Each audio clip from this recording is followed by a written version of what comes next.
Hi, in this video I'm going to talk a little bit about the advanced two-player game rule set. It's pretty much the same as the basic two-player game, but there are some additional rules and additional phases that I want to talk through.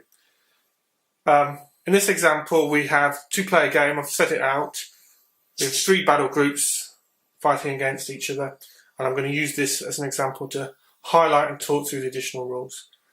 The drawing of the card, for example, and the reinforcing the groups works exactly the same way as the basic game, as does the moving of the cards.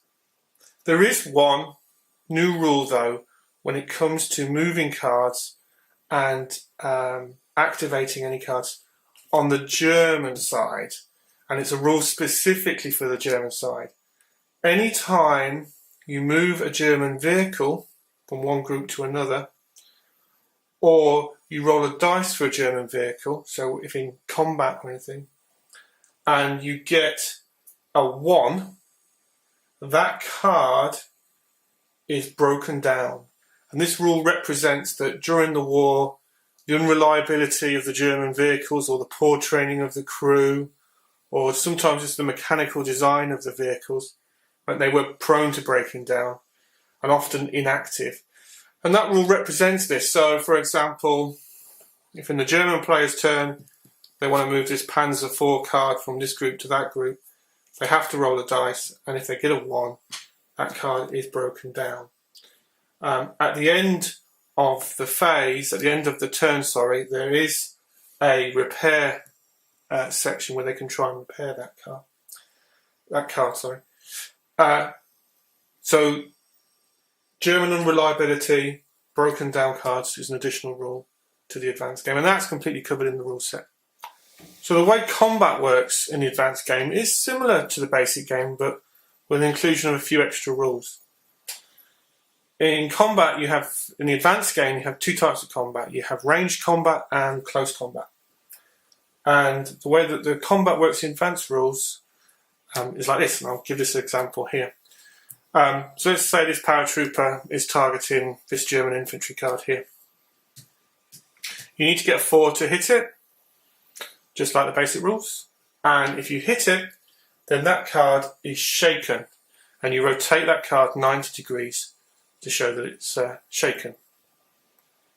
If the card is hit again, whilst in a shaken state, and the German player doesn't make the saving throw, then that card is put into the discard pile. Like that. So basically, hit it once, shaken, hit it again, chance that it could be in a discard pile. So the other type of combat in the game is close combat. And the way that works, I'm going to use these 2 cards to demonstrate, is, hey, I'm going to declare a close combat attack against this card here. Put them together like that. And this card, the defending card, gets to fire on this card for free.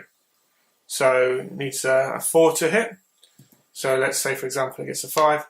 That card is shaken.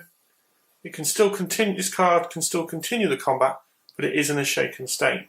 So it means that if it's hit again by an opposing card, it could be eliminated from the game.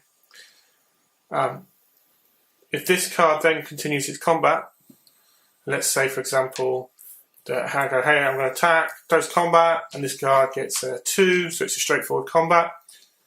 If this card beats that card, so I need to get a 4 or more to hit, and let's say I get a 5, then that card is eliminated from the game. It's not shaken as it would be as if it was ranged combat. It's out of the game, making the close combat way more decisive and destructive.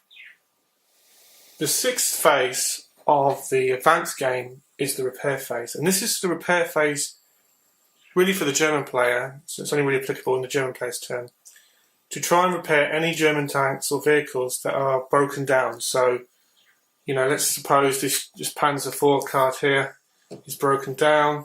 The player's moved it to the back of their battle group to show that it's broken down, or you can turn it to the side, whichever you prefer.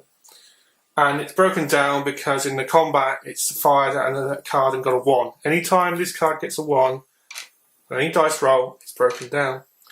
And it's broken down, and in this phase the German player can try and repair that card. And to repair that card, they roll a dice, and they need to get a 5 or 6, and it's repaired and can be back in play. Once it's broken down, the German card can't do anything. It can't attack. It can be attacked, but can't attack anything. So it's in the German player's interest to try and repair as many of those German vehicles as it possibly can. You need a 5 or 6 to repair the card and bring it back into play. And then the last phase of the advanced two-player game is the rally phase. And this is the phase where cards that are shaken, you can attempt to rally them. In the rally phase, let's suppose this card's shaken. German player, in their phase, attempts to rally that card. You simply roll a dice, and a 5 or a 6 will mean that card is rallied and back in the game. If you fail the dice roll, then it remains shaken.